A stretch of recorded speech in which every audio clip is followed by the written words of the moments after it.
Om Swastiastu. Halo semuanya, perkenalkan aku Nikomang Dita Cahyanti dengan NIM 211304138 dari kelas 4B Pendidikan Biologi. Hari ini aku akan mengajak teman-teman untuk mempelajari mengenai organ indera. Simak sampai akhir ya.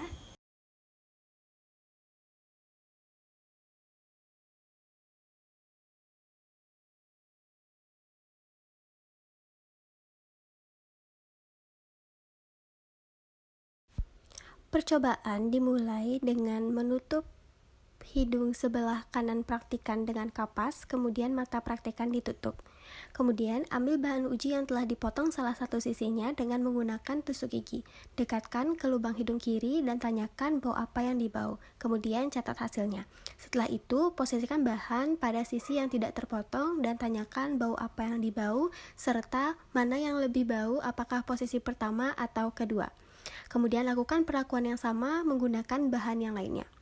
Ulangi percobaan tersebut pada lubang hidung kiri dengan menutup lubang hidung kanan.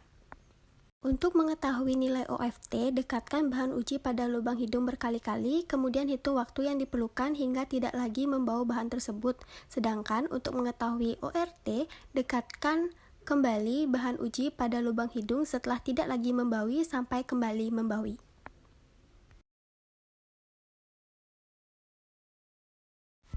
Berdasarkan percobaan yang dilakukan, didapatkan hasil sebagai berikut.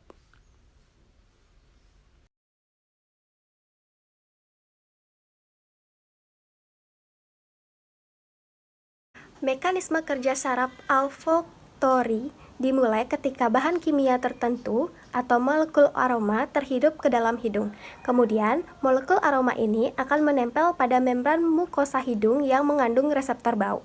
Reseptor ini akan mengaktifkan serangkaian jalur saraf dan mengirimnya berupa sinyal ke otak, yang kemudian diinterpretasikan sebagai bau tertentu. Proses ini terjadi di dalam lapisan epitelium pada rongga hidung. Pada lapisan ini terdapat sel-sel reseptor bau yang membentuk jaringan berserabut. Masing-masing sel reseptor bau memiliki berbagai jenis protein reseptor di dalam membrannya. Setiap jenis protein reseptor bereaksi terhadap molekul bau tertentu. Ketika molekul aroma tertentu mengikat protein reseptor tertentu, mereka menyebabkan perubahan dalam sel reseptor bau tersebut yang pada akhirnya memicu sinyal yang menyebabkan perubahan di dalam sel reseptor bau tersebut. Kemudian, sinyal dikirim ke otak melalui saraf olfaktori. Setelah sinyal listrik ini mencapai otak, ia diteruskan ke dalam bagian tertentu di dalam otak yang dikenal sebagai korteks olfaktori. Disinilah bau tersebut diinterpretasikan sebagai aroma tertentu seperti aroma kopi atau bau bunga. Respon akhir tergantung pada jenis dan intensitas bau yang diinduksi. Setelah bau diinterpretasikan oleh korteks olfaktori, reaksi otomatis seperti menghirup napas yang lebih dalam atau berkedip dapat terjadi sebagai respon terhadap bau tersebut. Mekanisme kerja ini sangat penting dalam mengidentifikasi makanan, bahan kimia beracun, dan bahaya lain yang dapat memberikan peringatan awal terhadap bahaya atau keadaan tertentu. Terdapat beberapa gangguan yang mungkin terjadi pada indera pembau antara lain yang pertama, anosmia. Anosmia merupakan kondisi di mana seseorang kehilangan kemampuan mencium bau secara keseluruhan atau sebagian. Anosmia dapat disebabkan oleh infeksi sinus, cedera kepala, atau paparan bahan kimia berbahaya. Yang kedua, hiposmia. Kondisi ini adalah kondisi di mana seseorang mengalami penurunan kemampuan untuk mencium bau. Hal ini dapat terjadi karena penuaan alami, infeksi sinus, dan cedera kepala. Yang ketiga, parosmia, di mana kondisi ini merupakan kondisi di mana bau diinterpretasikan dengan cara yang salah oleh otak. Sebagai contoh, bau tertentu mungkin terasa seperti bau yang berbeda atau bahkan tidak sedap.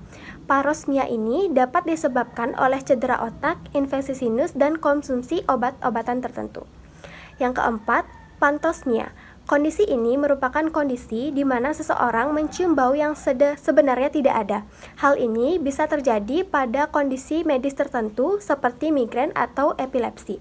Dan yang kelima, ada hyperosmia, di mana kondisi ini merupakan kondisi ketika seseorang memiliki kemampuan untuk mencium bau dengan lebih tajam dari orang normal. Kondisi ini jarang terjadi dan dapat disebabkan oleh faktor genetik atau kondisi medis tertentu seperti depresi. Ada beberapa faktor yang dapat mempengaruhi kinerja indera pembau antara lain. Yang pertama, usia.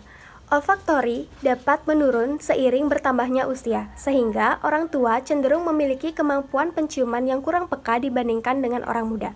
Yang kedua, penyakit. Beberapa penyakit seperti infeksi sinus, flu, dan penyakit neurologis dapat mempengaruhi kinerja indera pembau. Yang ketiga, obat-obatan. Beberapa obat-obatan tertentu seperti antihistamin, antidepresan, dan obat-obatan tekanan darah tinggi dapat mempengaruhi kemampuan indera pembau. Yang keempat, paparan lingkungan. Paparan bahan kimia berbahaya seperti pestisida, asap rokok, dan polusi udara dapat merusak indera pembau. Yang kelima, faktor genetik. Beberapa orang mungkin memiliki faktor genetik yang mempengaruhi kemampuan indera pembau mereka. Yang keenam, kebiasaan makan. Pola makan yang buruk seperti makanan-makanan yang terlalu pedas atau terlalu asin dapat mempengaruhi kemampuan indera pembau seseorang. Yang ketujuh, cedera kepala. Cedera kepala yang serius dapat merusak indera pembau secara permanen atau sementara.